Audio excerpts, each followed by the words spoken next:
Hello, nerds. Thank you for joining me again for this off-season episode of the Nerd News. We've got a short amount of time. It's not a huge episode, but I don't have a whole lot of time for recording because I've been trying to set up new things all day. So the next season, again, depending on where you're watching or listening, the next season is shaping up very nicely, but it is a lot of work. So I have one new light, and I'm looking at the screen right now on the visuals, and it looks like I need another key light. Or another highlight, rather. So that's all inside baseball. Thank you for joining me. I'm Generally Nerdy, and this is an intro.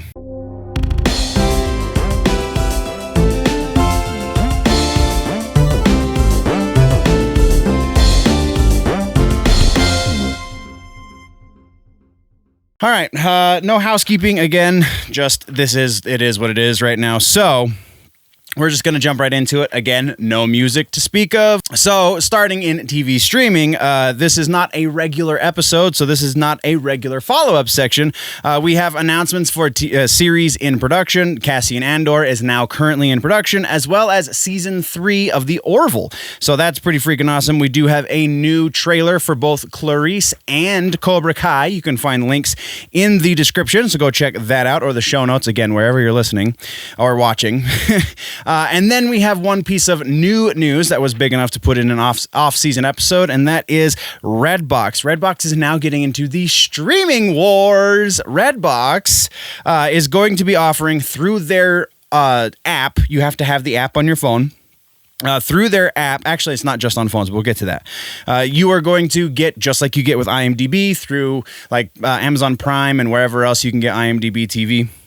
It's going to be video-on-demand service that is free for all, and it is supported by ads. So that's pretty freaking cool. Right now, it works only on iOS, Android, and Vizio and Roku. I apologize. It is going to be coming soon to Xbox, LG, Samsung, and Google Chromecast. So it is going to be pretty broadly available in the not-too-distant future. Right now, it's pretty much just on phones. And Roku, because I don't know anybody that has Vizio. Anyway, so that's TV streaming. Now let's talk about movies quickly. We do have one follow-up. So this is a big one, and this is kind of multifaceted. It has to do with Warner Brothers and the situation with movie release dates. Now, you've probably heard that Warner Brothers announced, since I posted the video last week, that they are going to be releasing every movie in 2021 on demand as well as in theaters, which a lot of people were like, yay! And then some of us got thinking about it a little bit more, and we're like, this is a little shady because, all right, so Chris Stuckman, a very popular YouTube movie reviewer, has a theory that this is going to mean that the production companies, so like Disney, Warner Brothers, so on and so forth, assuming everybody else follows suit, that the production companies, specifically right now we're talking about Warner Brothers, is going to not demand as much of a cut from the theaters because they're already making money on the video on demand. So theoretically, if this is true, that's going to be better for local movie theaters because they will make more money. Now, would you rather sell $500 plates at a restaurant, or would you rather sell $2 plates at a restaurant? It's kind of six one way, half a dozen the other. If nobody goes to movie theaters, then it doesn't matter if they're making more of a cut. But the other side of this is we don't know that that's the deal. Chris Stuckman is assuming the best of people, and he thinks that that is the way it's going to go, but we have no confirmation that that's the case. So what is honestly more likely is that Warner Brothers et al. Eventually are going to demand the same amount of cut from the movie theaters and also make the money on video on demand, which is going to be better for them in the long run. And theoretically, it's going to be better for, at least in the short term, going to be better for us consumers. But as far as the local theaters are concerned, or any theaters for that matter are concerned, in the long run, this is crap. This is so bad for their business. So we will definitely be keeping tabs on this. Also, awesome new Mortal Kombat artwork for the new Mortal Kombat movie that is subject of a rumor we're going to get to in just a moment. But that being the case, I'm pretty excited about the new artwork. We're going to move right along. Next, we have a big update on Spider-Man 3. Spider-Man 3 has officially confirmed that Alfred Molina, who played Doc Ock in the Tobey Maguire Spider-Man movies, is going to be returning to the current Spider-Man, the Tom, I'm sorry, brain fart, his last name, the new kid, is going to be returning to that series of Spider-Man movies as Doc Ock, at least for Spider-Man 3. So this has definitely got the rumor mill churning and actually is almost a confirmation for a lot of things we've been talking about. But again, we'll get to that in the rumors. So moving right along, we do have some gaming and tech. We only technically have one piece of gaming and tech, but it's still pretty awesome. We have a Knights of the Old Republic 2 update. Knights of the Old Republic 2 is moving to mobile devices, much like Knights of KOTOR 1 did not that long ago, as well as there was another one. I don't remember what it was because I didn't put it in the notes because it's not KOTOR. Anyway, KOTOR 2 is finding its way over to mobile devices. It's being ported by Asper, who is the same company that did the KOTOR 1 port to mobile, as well as the update for PC for both KOTOR 1 and 2. So that's pretty freaking cool. There's the YouTube link in the show notes. Go check it out. Then we're kicking over to comic books and books, and this is strangely a larger section. Alien is getting a book. Excuse me. A brand new book over in Marvel is being written by Philip Kennedy Johnson. I apologize, with artwork by Salvador LaRocca, sorry. Wow, I can read old man eyes. So, yeah, that's pretty freaking awesome. We kind of called this. This is a little bit of a confirmation of speculation that we've been covering a little bit.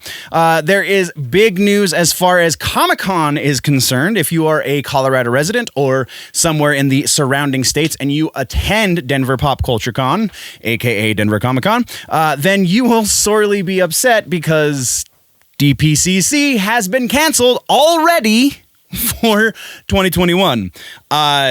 Growing concerns and rising blah, blah, blah, blah, blah, blah, blah.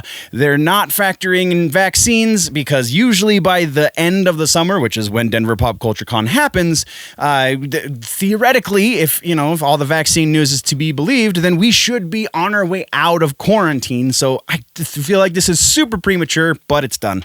So moving right along, we have one last piece, and it's still comic books, and it's Snyder Verse, or the Snyder Cut rather, is getting a comic book adaptation of sorts.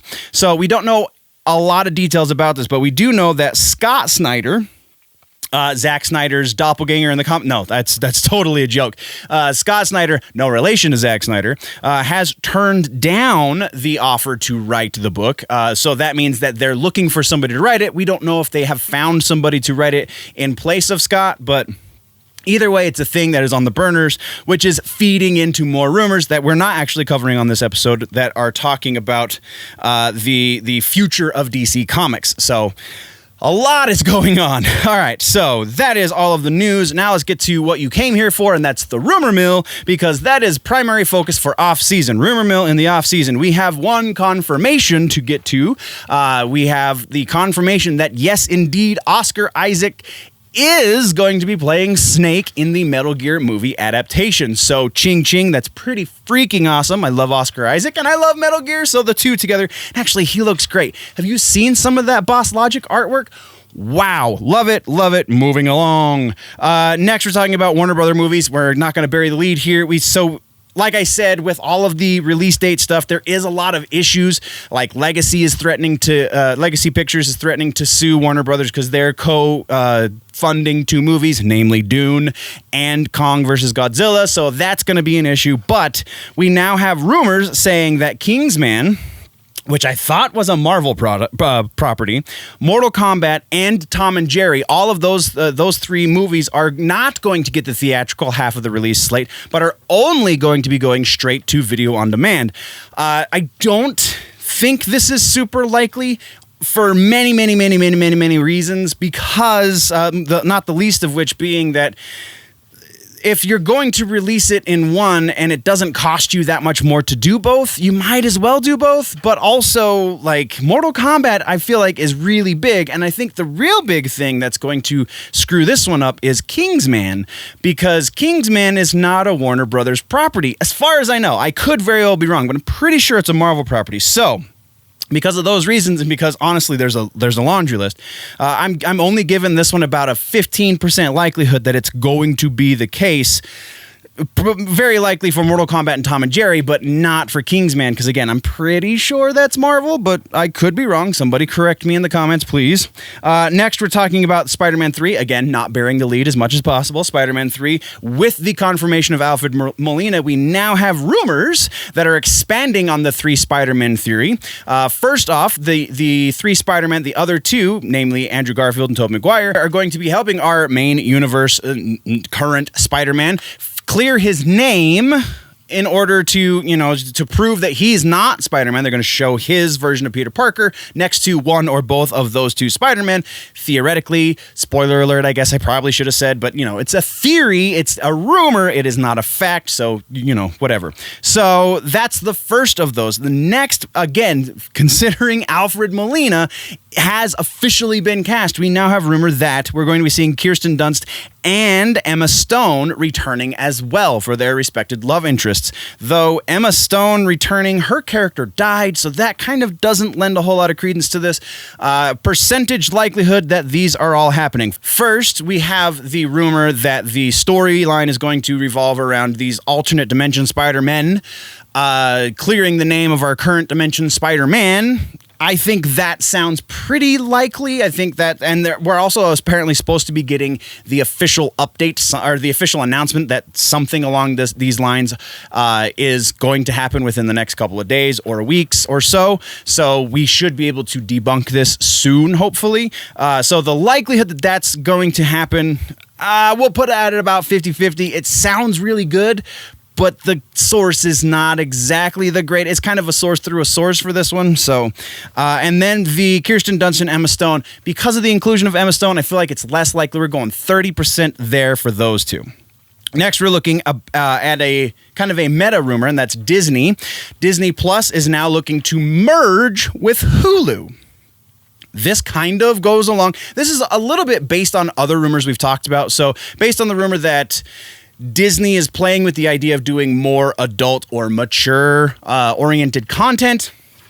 And, eventually they're going to be 100% owners of Hulu because Comcast's license or Comcast part of that contract is up in 2024. So there is a lot of gears in motion that kind of feed into this. And the rumor is that Comcast is not going to re-up their contract. They're not going to buy back in, as it were.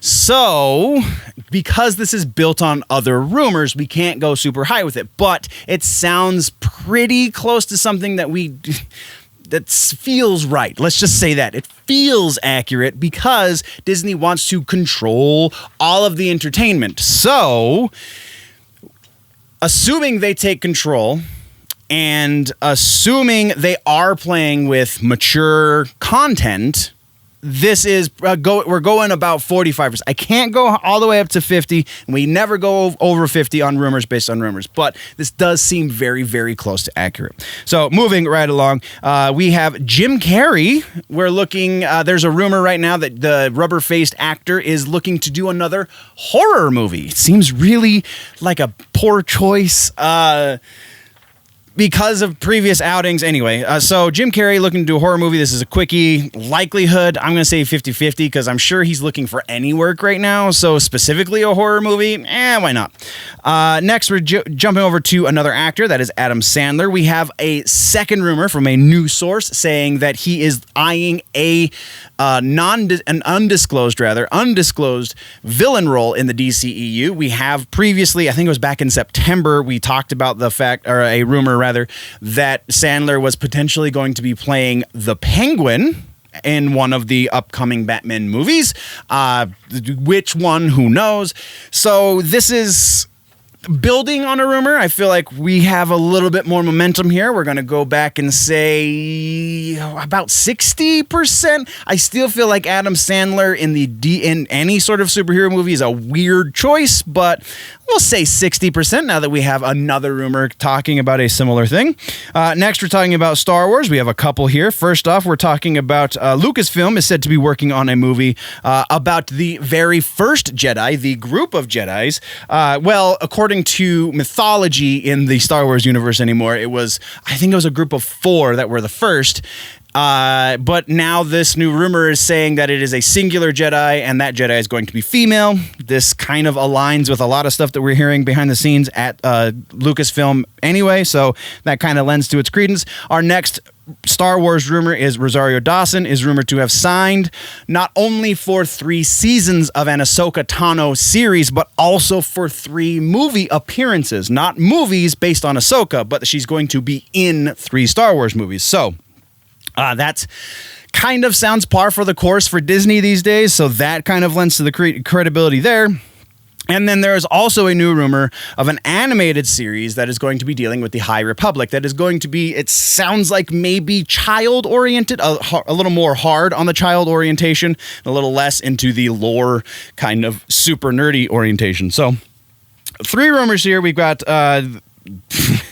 new movie about the first Jedi. I want this to be true. The source is super shaky. We're going to say 35% because of the source and nothing else. Everything else kind of lines up, but that could honestly be some nerd in his basement going, this is what Disney should do. Next, the Rosario Dawson one. Again, that sounds very much par for the course. I'm putting that at about 70% likelihood. And then the final rumor being the animated High Republic.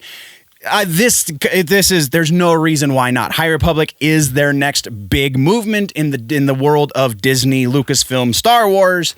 So yeah, we're going to go about 80% on the animated High Republic. Next, we're moving over to Speed 3 is a rumor that we're going to talk about quickly.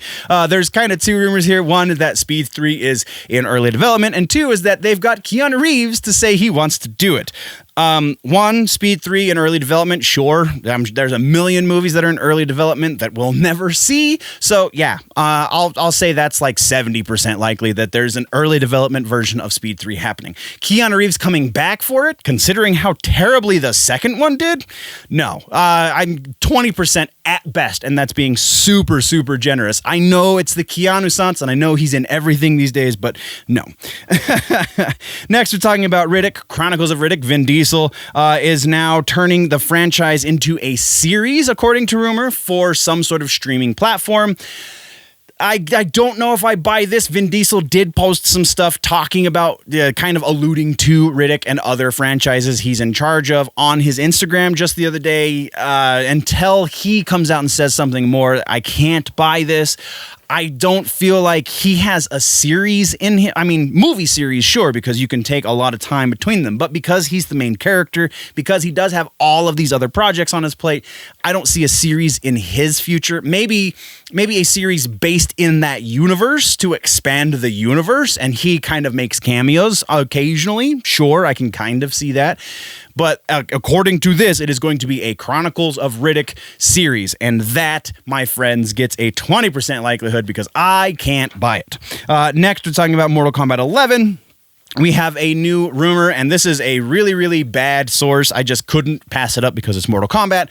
Mortal Kombat 11, new rumor saying that Combat Pack 3 is going to come, A, and B, that it's going to contain Smoke, Havoc, Serena, and Deathstroke as the guest character. This list is, I've seen multiple versions of this list from many people on Reddit saying, I've got the inside scoop, and then it falls to pieces. There's a lot of talk about other new story elements. There's a lot of talk about, and this is reportedly coming from internal emails in NetherRealm, and the list sounds good. Smoke, Havoc, Serena, and Deathstroke. I don't buy the Smoke. I feel like they're holding off on Smoke until 12. Serena's possible, but that doesn't leave a whole lot of room for Sector and Cyrax. Havoc is likely, and Deathstroke, I don't know. I feel like there's too many guest characters already, but that's just me. So likelihood that this is legit, we're going to say about 15%, just because there's too much noise in this arena. And then our final piece of rumor news. This is very much rumor, and I kind of buried this one a little bit just because it's huge and I wanted to put it at the end. But there is a rumor that Brie Larson is going to be getting the axe from Marvel. She is apparently not going to be playing Captain Marvel. There is new rumors that she could be recast. There is new rumors saying that she could be killed off, much like she is in the comic books. So not necessarily killed off, but just put in a very long, very indecisive coma. Because, you know, with the introduction of Rogue, if they want to make Rogue comic book accurate, she kind of has to take Captain Marvel's powers and put her in a coma. So I don't buy that they're going to fire Brie Larson. So that part of the rumor, probably about 15% likely they're going to fire Brie Larson. I understand that there is a fair case in support of that theory. I think that's a lot of wishful thinking on a lot of angry nerds' minds. So no, I don't think they're going to fire Brie Larson. I think, are they going to use her less? Probably, because of the divisive nature of her person as well as the character itself. So the likelihood they're going to write her out to some degree, I think that's pretty strong. We're looking at about 65% likelihood that that's the case. And then the likelihood that Rogue is going to be the vehicle through which she gets written out, rumor based on rumor at this point. So I can't go above 50%, so we're going 50% with that one. And that, my friends, is the end of the episode. Thank you very much for joining me. What did I miss? What should we talk about in the next one? Get a hold of me through the socials. You know, I'm on the Instagrams and the Twitters and all the things. And you follow the YouTube at Generally Nerdy. Follow, you know, I'm everywhere. Just go find the things. Thank you for supporting whatever channel you're listening on. If it's Black Lion, if it's Nerdy Legion, I appreciate all of my support and all of the people who listen. So thank you very much, nerds. We will see you in the next one. Before we go, always remember that if it's generally nerdy, it's probably you.